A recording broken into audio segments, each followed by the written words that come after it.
પારખાયા વિના ચારે નર માને છે કેવું તાન. 16 અંત સુધી. પણ 11 શિષ્યો ગાલિલમાં એક પહાડ પર જ્યાં ઈસુએ તેઓને જવાનું કહ્યું હતું ત્યાં ગયા, અને તેઓએ તેને જોઈને તેનું ભજન કર્યું.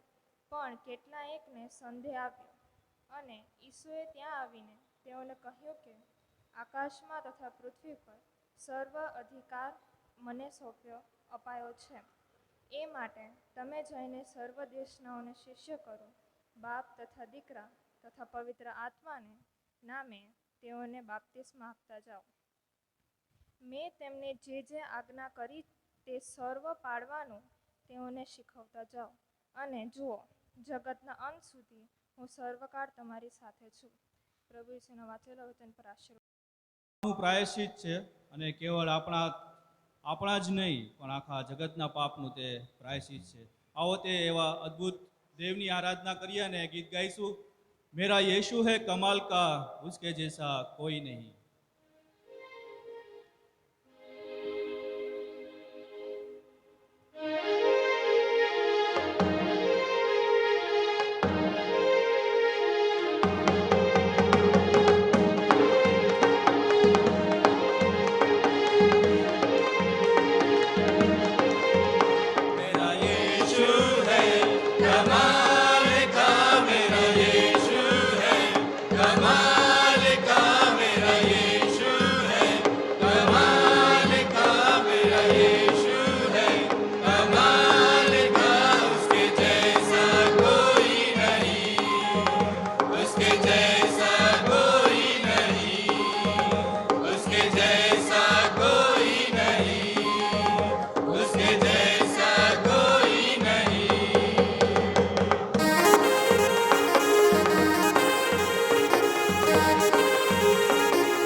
કરીએ તો આપણા પાપ માફ કરવાને તથા આપણને સર્વ અન્યાયથી શુદ્ધ કરવાને તે વિશ્વાસુ તથા ન્યાય છે.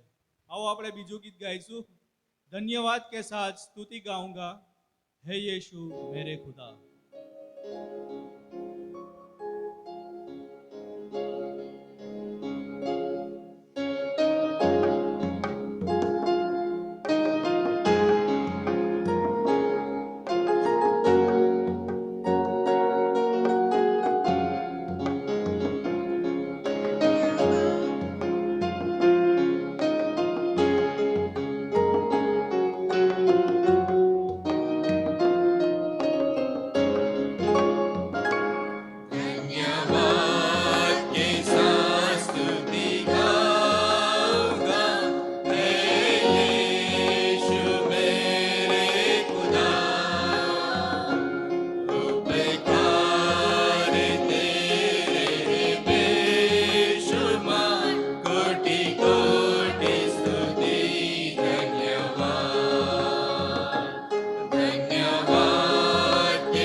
પવિત્ર પવિત્ર સન્યને જાગતા ઈશ પિતા, અમારા આભા સ્તુતિના અને આરાધનાના અર્પણો અમે તમારા ચરણોમાં લાવીએ છીએ, તે સ્વીકાર કરો.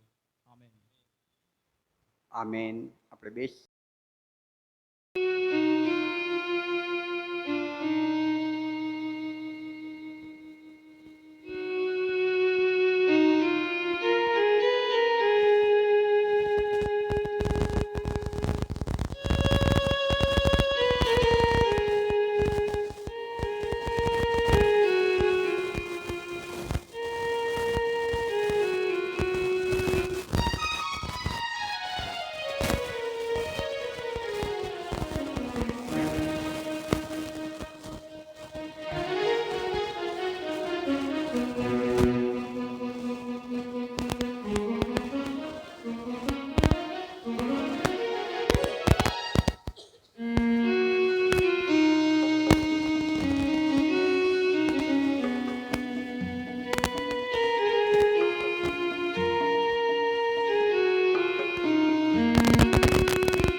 આવો પ્રાર્થનામાં નમી પ્રાર્થના કરીએ.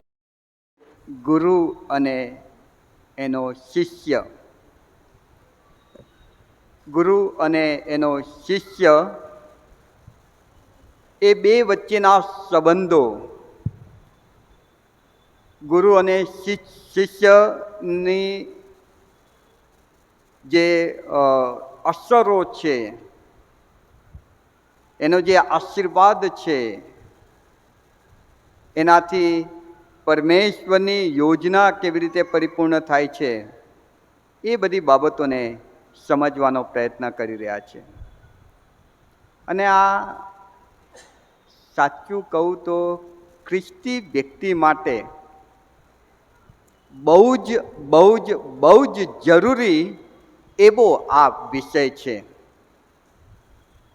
કેમ કે પ્રભુ ઈસુ ખ્રિસ્તે ક્યારેય એવું નથી કહ્યું કે તમે લોકોને ખ્રિસ્તી બનાવો, ક્યારેય નહીં.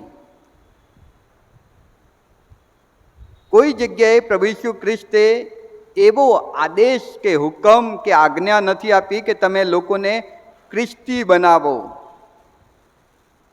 એમણે તો એક જ હુકમ આપ્યો, સ્વર્ગમાં ઉચકાઈ જતા પહેલા એમની છેલ્લી આજ્ઞા કે આદેશ જે હતો તે એટલો જ કે તમે લોકોને શિષ્ય બનાવજો. અને માટે શિષ્યનું મહત્વ એમની દ્રષ્ટિમાં કેટલું બધું હતું તે આપણે સમજી શકીએ છીએ. એક ખ્રિસ્તી વ્યક્તિ અને એક શિષ્ય, એ બેને જો બાઇબલના આધારે તમે તપાસ કરો કે ચેક કરો તો બાઇબલ એ વ્યક્તિને આશીર્વાદ આપવાની વાત કરે છે કે જે શિષ્ય છે. અને માટે શિષ્ય અને ગુરુ એ શબ્દ બાઇબલ આધારિત સમજવો આપણા માટે બહુ જ જરૂરી બની જાય છે. જો કે શિષ્ય બનવું લોકોને ગમતું નથી. ખ્રિસ્તી બનવું ગમે છે, મંડળીના સભ્ય થવું ગમે છે, મંડળીની જુદી જુદી કમિટીમાં રહીને જે હોદ્દાના નામો હોય, અલગ અલગ કન્વીનર હોય, ડાયરેક્ટર હોય, પછી મેમ્બર્સ હોય, જુદા જુદા નામો, એ ટાઇટલ લેવું ગમે છે. પણ શિષ્ય બનવું કોઈને નથી ગમતું. માફ કરજો, પણ પ્રભુ તો આ જ ઈચ્છા રાખે છે. પ્રભુએ તો આ જ આદેશ આપ્યો હતો કે તમે શિષ્ય બનો અને તમે બીજાને શિષ્ય બનાવો. જ્યારે પણ શિષ્ય બનવાની વાત આવે ને, લોકો અદૃશ્ય થઈ જાય. એક વાત મેં વાંચી હતી. એક ગામમાં 3 ચર્ચ હતા. એક આપણે નામ આપીએ? નહીં આપવું, સારું, નામ નથી આપતા. એક ફલાણું ચર્ચ, બીજું ફલાણું ચર્ચ ને ત્રીજું પણ ફલાણું ચર્ચ. હવે એ ગામમાં ઉંદરો બહુ હતા. ઉંદર ચર્ચમાં, એ 3 ચર્ચમાં એટલા બધા ઉંદરો કે ત્રાસી જવાય. 3 ચર્ચના પાળક સાહેબો ભેગા થયા અને ચર્ચા કરવા લાગ્યા કે આ ઉંદરોથી તો ત્રાસી ગયા છે, કંઈક કરવું જોઈએ. એટલે 3 પાળક સાહેબોએ નક્કી કર્યું કે આપણે આના માટે ઠોસ પગલાં લઈએ, નક્કર પગલાં લઈએ અને કોઈક રીતે આમાંથી છુટકારો મેળવીએ. 1 મહિનાની અંદર આપણે એવા પ્રયત્ન કરીએ કે ઉંદરોથી છુટકારો મળે. અને પછી બધા 3 પાળક સાહેબો પોતપોતાની મંડળી પર વયા ગયા. હવે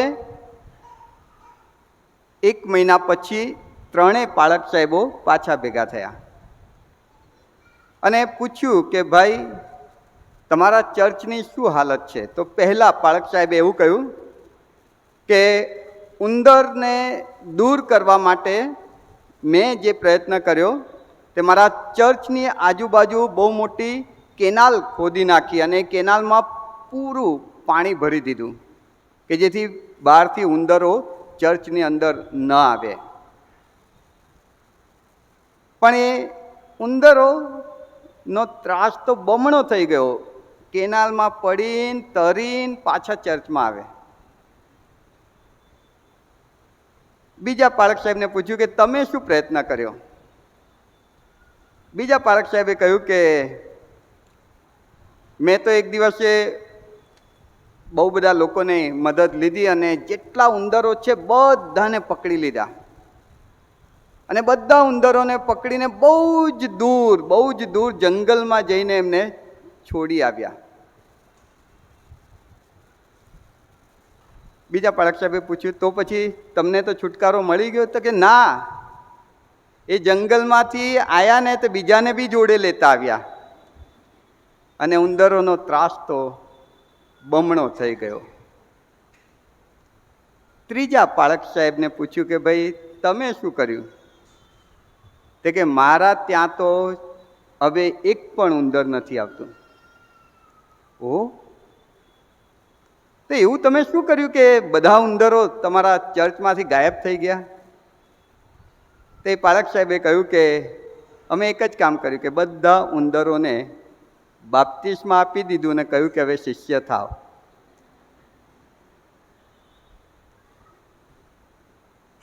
શિષ્ય થવાનું કહ્યું ને એટલે બધા ગાયબ. અઘરું છે પણ જરૂરી છે. એના વગર વાલાઓ મેં આના પહેલાં પણ આ વાત કહી હતી કે આપણા પરમેશ્વરની આપણે અલગ અલગ ઓળખ રાખીએ છીએ. જેમ કે આપણો પરમેશ્વર આપણો ઉત્પન્ન કરતા છે, આપણો પરમેશ્વર આપણા પર પ્રેમ કરનાર છે, આપણો પરમેશ્વર આપણી પ્રાર્થના સાંભળનાર છે, આપણો પરમેશ્વર આપણો તારનાર છે, આપણો અંગત મિત્ર છે. પણ એની સાથે પ્રભુ ઈસુ ખ્રિસ્તે એ જીવતા દેવની ઓળખ આ પણ આપી કે હું તમારો ગુરુ, રબ્બી, શિક્ષક છું. આ આપણા ઈશ્વરની ઓળખ છે વાલાઓ. પ્રભુ ઈસુ ખ્રિસ્તે પૃથ્વી પર આવીને જે વ્યક્તિઓને પોતાની સાથે રહેવા પસંદ કર્યા એમને શિષ્ય તરીકે સ્વીકાર્યા, એમને શિષ્ય તરીકે બોલાવ્યા અને શિષ્ય તરીકે જ 3.5 વર્ષ સુધી પોતાની સાથે રાખીને એમને ટ્રેન કર્યા, એમને શીખવાડ્યું અને કહ્યું કે હવે તમે પૃથ્વીમાં બધે વેરાઈ જાઓ અને બીજાઓને શિષ્ય બનાવો. આ જ તો આપણા પ્રભુ ઈસુ ખ્રિસ્તનું કામ હતું અને એ જ તો તમને ને મને સોંપીને ગયા છે કે તમે શિષ્ય બનો અને પછી તમે બીજાને શિષ્ય બનાવો. પ્રભુમાં પ્રિય વાલાઓ, અને માટે આ વિષય સમજવો બહુ જરૂરી છે. શિષ્ય માટે જે સ્લાઇડો તમારી આગળ રજૂ કરવામાં આવશે તે તમે જોતા જશો અને રેફરન્સ બહુ વાંચી નહીં શકાય કેમ કે આપણી પાસે 10 ને 10 20 જ મિનિટ છે. 20 મિનિટમાં 8 સ્લાઇડ ઝડપથી આપણે પૂરી કરવાની છે. તો અહીં આગળ ખરો શિષ્ય હંમેશા પોતાના ગુરુની પાસે રહે છે, ગુરુની નજીક રહે છે. પ્રભુએ કહ્યું કે તમે શિષ્ય બનો અને સાચો શિષ્ય એ છે કે જે હંમેશા ગુરુની નજીક રહે છે. પ્રભુમાં પ્રિય વાલાઓ, એનાથી જે ફાયદો છે ને એ તમે આમ કલ્પના નહીં કરી શકો. દૂતો અને કરુબો પણ એ પરમેશ્વરની હજુરીમાં રહેવા માટે પડાપડી કરે છે. અને એ ઈશ્વરની નજીક આપણે રહેવા માટે ફક્ત એના શિષ્ય બનવાનું છે. અને જ્યારે વ્યક્તિ શિષ્ય બને છે ને ત્યારે ગુરુની નજીક રહે છે. અને ગુરુની નજીક રહે છે ને ત્યારે એ ગુરુની નજીક રહીને ઘણું બધું શીખે છે. ગુરુના જેવો બનતો જાય છે.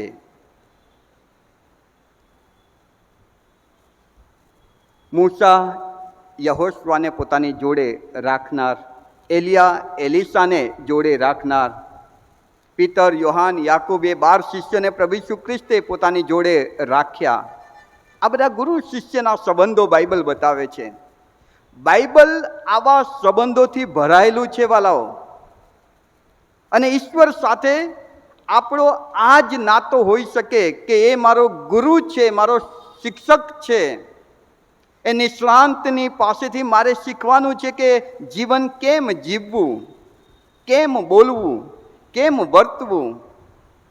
એ મારો ગુરુ થઈને મને શીખવાડે છે. અને જ્યારે એ શીખવાડે ત્યારે એ જીવન બદલાયેલું હોય છે. ઝડપથી આગળ વધતા જઈશું. ખરો શિષ્ય પોતાના ગુરુને ધ્યાનથી સાંભળે છે. એક જ સેકન્ડ તમે પોતાની જાતને પ્રશ્ન પૂછો કે છેલ્લે મેં પ્રભુનો અવાજ ક્યારે સાંભળ્યો હતો? તમને યાદ છે? ક્યારે તમે પ્રભુનો અવાજ સાંભળ્યો હતો? અને જો હજુ તમને પ્રભુનો અવાજ નથી સંભળાયો ને એનો મતલબ કે હજુ શિષ્ય નથી બન્યા. કેમ કે શિષ્ય પોતાના ગુરુને બહુ ધ્યાનથી સાંભળે છે. ખરો શિષ્ય પોતાના ગુરુની પાસેથી શીખે છે. મારું બોલવું સલૂણું હોય જરૂરી છે, પણ એ મને કોણ શીખવાડે? મારો ગુરુ, મારો શિક્ષક, મારો રબ્બી. અને ખરો શિષ્ય એ છે કે જે એની પાસેથી શીખે છે. આ રેફરન્સ તમે ઘરે જઈને જોઈ શકો છો. ઝડપથી આપણે સ્લાઇડ આગળ કરતા જઈએ. ખરો શિષ્ય પોતાના ગુરુને અનુસરે છે. તમારો ને મારો ગુરુ દયા, કરુણા, પ્રેમનો એક આદર્શ નમૂનો. દુનિયા આજે પણ પ્રભુ ઈસુ ખ્રિસ્તને કરુણાનો દેવ કે પ્રેમનો દેવ તરીકે ઓળખે છે. જો મારામાં એ હજુ નથી આવ્યો તો પછી એનો મતલબ કે હું હજુ શિષ્ય થવાનું ચૂકી ગયો છું. હા, મેં બાપ્તિસ્મા લીધું, હું ખ્રિસ્તી થઈ ગયો છું. મેં પ્રભુ ભોજનના ક્લાસ કરીને પ્રભુ દ્રઢીકરણની વિધિ કરી લીધી છે, તો હું મંડળીનો પ્રભુ ભોજની કે મતદાર સભ્ય બન્યો છું, પણ હજુ શિષ્ય નથી બન્યો. અને જે શિષ્ય નથી બન્યા વાલાઓ, એમને પ્રભુ પોતાની નજીક નહીં બોલાવે. મેં ગયા રવિવારના સંદેશામાં કહ્યું હતું, મંડળી, જે શરૂઆતની મંડળી હતી, એ મંડળી એટલે કોણ? જેઓ પહેલા પ્રભુના શિષ્ય બન્યા અને એ લોકોનું જે ટોળું એકત્રિત થયું એને મંડળી કહેવાય છે. આજના જમાનામાં મંડળીની આખી વ્યાખ્યા બદલાઈ ગઈ છે. મંડળી એટલે સભ્યો, પણ બાઇબલ કહે છે મંડળી એટલે શિષ્યો. અને પ્રભુ જે મંડળીને લેવા આવનાર છે એ આ સભ્યોની મંડળી નહીં, એ શિષ્ય તરીકેની જીવન જીવતી મંડળીને લેવા આવનાર છે. અને માટે વાલાઓ, તમારે ને મારે એક સારા શિષ્ય બનવાની જરૂર છે. ખરો શિષ્ય પોતાના ગુરુના શિક્ષણને વળગી રહે છે. સંજોગો ગમે તેવા આવે, પણ મારા ગુરુએ કહ્યું છે, મારા રબ્બીએ કહ્યું છે, મારા શિક્ષકે કહ્યું છે અને એ જ મારે કરવાનું છે, એ પ્રમાણે વળગી રહેનાર એ ખરો શિષ્ય છે. ખરો શિષ્ય પોતાના ગુરુનું અનુકરણ કરે છે. ડગલે ને પગલે કંઈક સંજોગો આવી જાય તો આવા સંજોગોમાં મારા ગુરુએ શું કર્યું હતું? શું તે ગુસ્સે થયા હતા? શું તેમણે માફ કર્યા હતા? જો મારા ગુરુએ મને નમૂનો આપ્યો છે બધાને માફ કરવાનો, તો મારે બધાને માફ કરવાના છે. જો મારા ગુરુએ એવો નમૂનો આપ્યો કે બધાને પ્રેમ કરવાનો, તો મારે બધાને પ્રેમ કરવાનો છે. ખરો શિષ્ય પોતાના ગુરુનું અનુકરણ કરે છે. ખરો શિષ્ય પોતાના ગુરુની ઈચ્છા પૂરી કરે છે. આ બહુ અગત્યની વાત છે વાળા. ખરો શિષ્ય પોતાના ગુરુની ઈચ્છા, અને તમારા ને મારા ગુરુ પ્રભુ ઈસુ ખ્રિસ્ત છે, તો એમની ઈચ્છા શું? એમની છેલ્લી અંતિમ અને મહત્વની એક જ ઈચ્છા હતી કે જે એ સ્વર્ગમાં ઉચકાઈ જતા પહેલા જે 5 કે 10 મિનિટ એમને મળી હશે, એમાં એમણે પોતાના શિષ્યોને કહ્યું, હવે હું જઈ રહ્યો છું, હવે હું ઉચકાઈ જઈ રહ્યો છું, પણ જતા જતા છેલ્લો આદેશ, છેલ્લો હુકમ, છેલ્લી આજ્ઞા મારી એ છે કે તમે જઈને બીજાઓને શિષ્ય બનાવજો. તમે મારા શિષ્ય બન્યા, મારી સાથે ઘણું બધું શીખ્યા છો, તો હવે તમારી જવાબદારી છે તમે બીજાઓને શિષ્ય બનાવજો. આ પ્રભુ ઈસુની ઈચ્છા હતી. આ આપણા સદગુરુ પ્રભુ ઈસુની ઈચ્છા હતી. ખરો શિષ્ય એ છે કે જે પોતાના ગુરુની ઈચ્છા પૂરી કરે છે અને બીજા શિષ્ય બનાવે છે. શા માટે શિષ્યપણું જરૂરી છે? આમ તો બહુ બધા કારણો હું તમને બાઇબલમાંથી આપી શકું, બહુ બધા કારણો. કોઈ જો પ્રશ્ન પૂછે કે શા માટે મારે શિષ્ય બનવું જોઈએ, અથવા તો શા માટે મારે બીજાને શિષ્ય બનાવવા જોઈએ, એવા 6 કારણો તમે મને આપો એમ કોઈ કહે, તો હું એમને 6 કરતાં વધારે બમણા કારણો બાઇબલમાંથી આપી શકું છું. સૌથી પહેલું કારણ, શા માટે શિષ્ય બનવું જોઈએ અને શા માટે શિષ્ય બનાવવા જોઈએ? કેમ કે તે મારા પ્રભુની આજ્ઞા છે, હુકમ છે, આદેશ છે. એમણે મને આજ્ઞા આપી છે કે જાઓ અને સર્વ દેશનાઓને શિષ્ય બનાવો. એમણે મને હુકમ કર્યો છે. હુકમ, આદેશનો મતલબ તમને ખબર છે? જો સરકાર હમણાં આદેશ કરે, હુકમ કરે કે બધાએ 2000ની નોટ આ તારીખ સુધીમાં જમા કરાવી દેવાની, શું કરશે? બધા મરજિયાત કરશે? ના ના, ચાલશે. હુકમ છે. રોડની જમણી સાઈડ જ ચાલવું હુકમ છે. લાલ લાઈટ આવે ત્યારે તમારે સ્ટોપ થઈ જવું હુકમ છે, આદેશ છે. અને જો એ હુકમ તોડીએ છીએ, એ આજ્ઞા ઉલ્લંઘન કરીએ છીએ, તો શિક્ષા થાય. તમે ને હું જો એમ કહીએ છીએ કે મારો પ્રભુ ઈસુ મારો ગુરુ છે, મારો શિક્ષક છે, મારો રબ્બી છે, તો એનો આદેશ છે કે તમે બીજાઓને શિષ્ય બનાવો. અને જો હું એ આદેશનું પાલન નથી કરતો, તો એ રાજા જ્યારે આવશે ત્યારે મને શિક્ષા કરશે. મારા હુકમનું પાલન નથી કર્યું, એના હાથ પગ બાંધીને અગ્નિની ખાઈમાં નાખી દો. પ્રભુમાં પ્રિય વાલાઓ, આ એક જ કારણ બસ છે મારે બીજાને શિષ્ય બનાવવા માટે. હું કેમ બીજાને શિષ્ય બનાવવા જાઉં? કેમ કે મારા પ્રભુનો હુકમ છે, આદેશ છે, આજ્ઞા છે. આગળ બીજું કારણ કે જો હું શિષ્ય નથી બનાવતો, તો એનાથી નુકસાન જે થાય છે ને, એ બહુ જ મોટું નુકસાન થાય છે. બહુ મોટું નુકસાન. બહુ મોટું એટલે બહુ જ મોટું નુકસાન. એક રેફરન્સ આપણે કાઢીએ. ન્યાયાધીશોનું પુસ્તક, તેનો 2જો અધ્યાય. ન્યાયાધીશોનું પુસ્તક, તેનો 2જો અધ્યાય. 7મી કલમ, યહોશવા વડીલ આગેવાન, અને એમણે એમના પછીની પેઢીને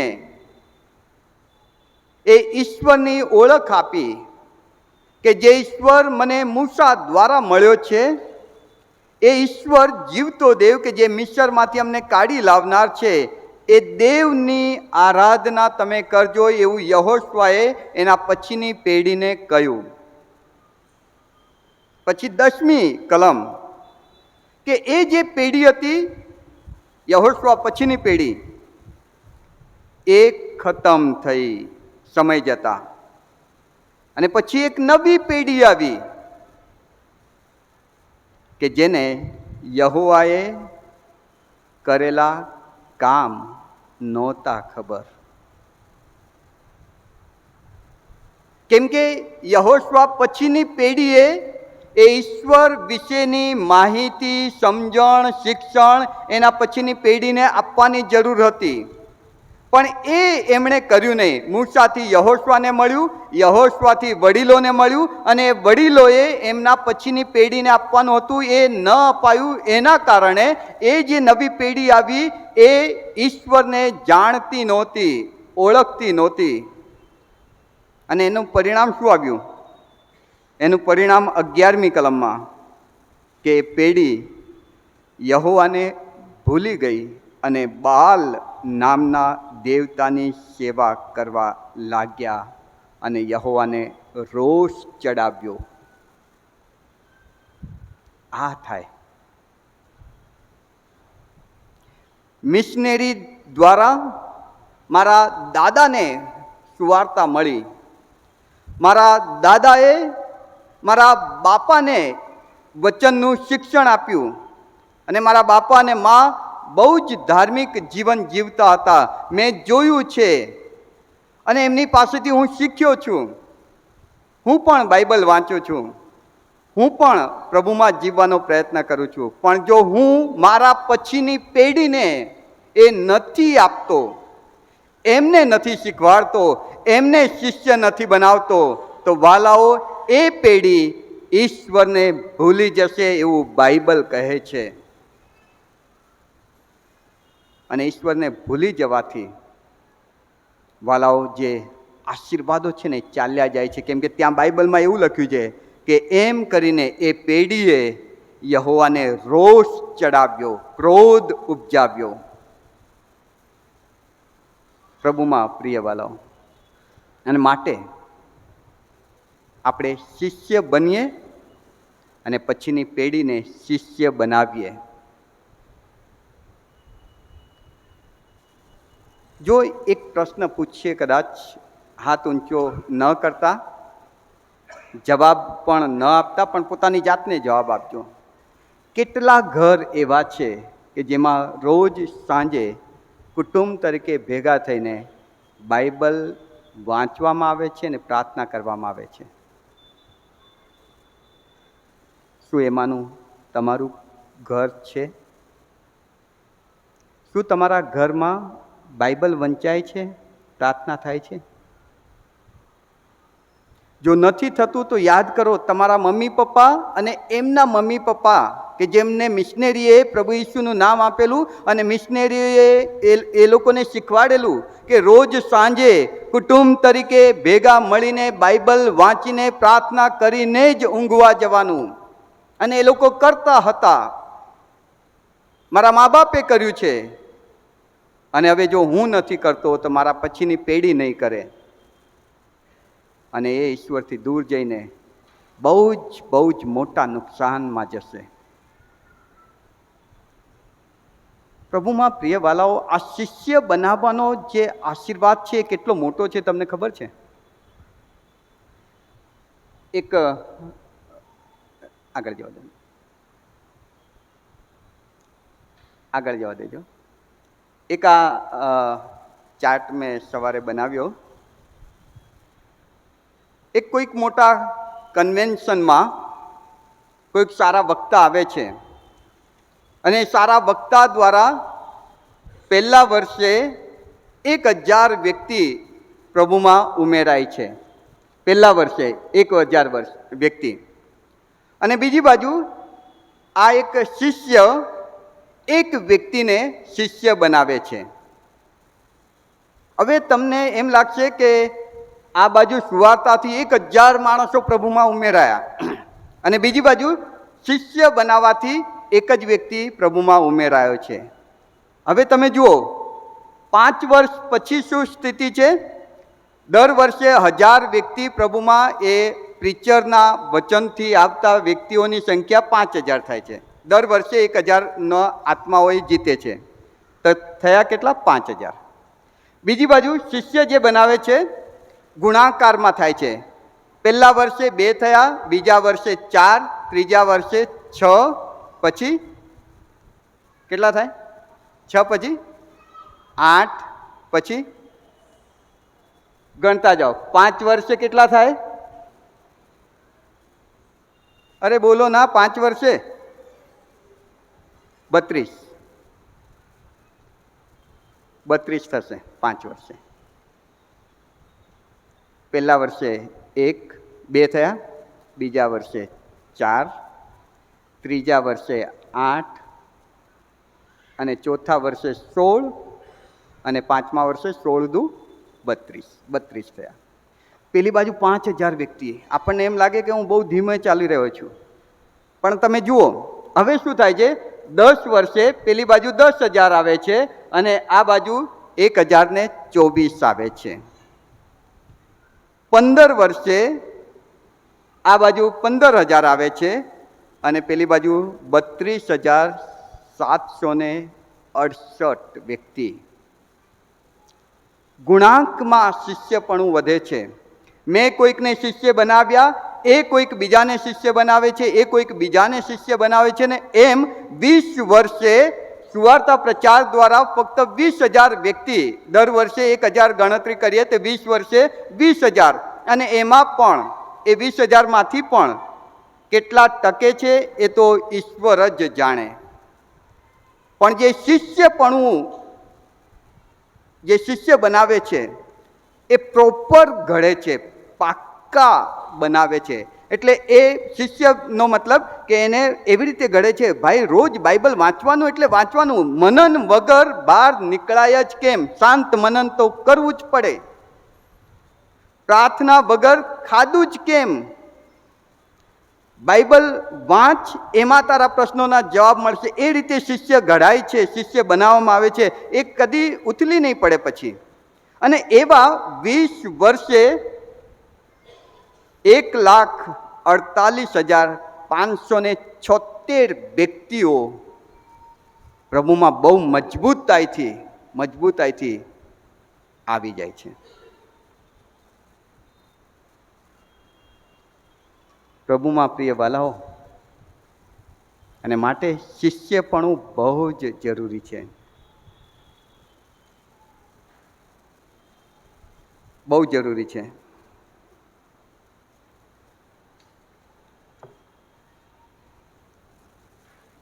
ગુણાંકમાં આ વધે છે,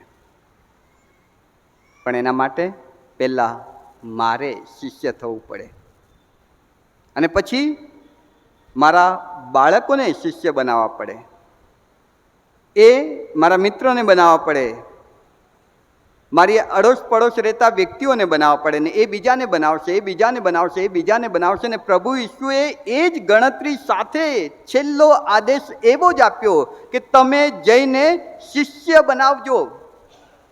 એ 12 બીજા 12 શિષ્યો બનાવ્યા, અને 12 બીજા 12 એટલે 24ને બનાવ્યા. 24ના 48 થયા, ને આજે આખા વિશ્વમાં પ્રભુ ઈસુ ખ્રિસ્તને અનુસરનારા લોકો છે. પણ જો આ મંડળીએ, આ પેઢીએ બીજાને આપવાનું બંધ કર્યું છે, તો એનું બહુ મોટું નુકસાન આ પેઢીને અને એના પછીની પેઢીને થશે. પ્રભુ એવું ન થવા દો. આવો પ્રાર્થના કરીને આપણા જીવનનું સમર્પણ કરીએ. પ્રભુ, અમે તમારો બહુ જ આભાર માનીએ છીએ કે તમે અમને તમારા શિષ્ય તરીકે સ્વીકારો છો, અને પ્રભુજી તમારા શિષ્ય તરીકે અમે હંમેશા તમારી નજીક રહીએ, તમને અનુસરીએ, તમારી પાસેથી શીખીએ અને એની સાથે પ્રભુજી બીજાઓને શિષ્ય બનાવીએ, બીજાઓને શિક્ષણ આપીએ, બીજાઓને તમારા શિષ્ય બનાવવા પ્રભુ તમે અમને સહાય કરો. અને એ રીતે જ્યારે બીજાઓને અમે તમારી સુવાર્તા આપીએ ત્યારે એમાં પ્રભુ તમે વધતા જાઓ ને અમે એમનામાં ઘટતા જઈએ. પ્રભુ ફરી એકવાર તમારો બહુ જ આભાર માનતા અમારી આ પ્રાર્થના પ્રભુ ઈસુ ખ્રિસ્તના નામમાં બાપ તમે સાંભળો અને સ્વીકારો. આમેન.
જે ઉપકાર સ્તુતિના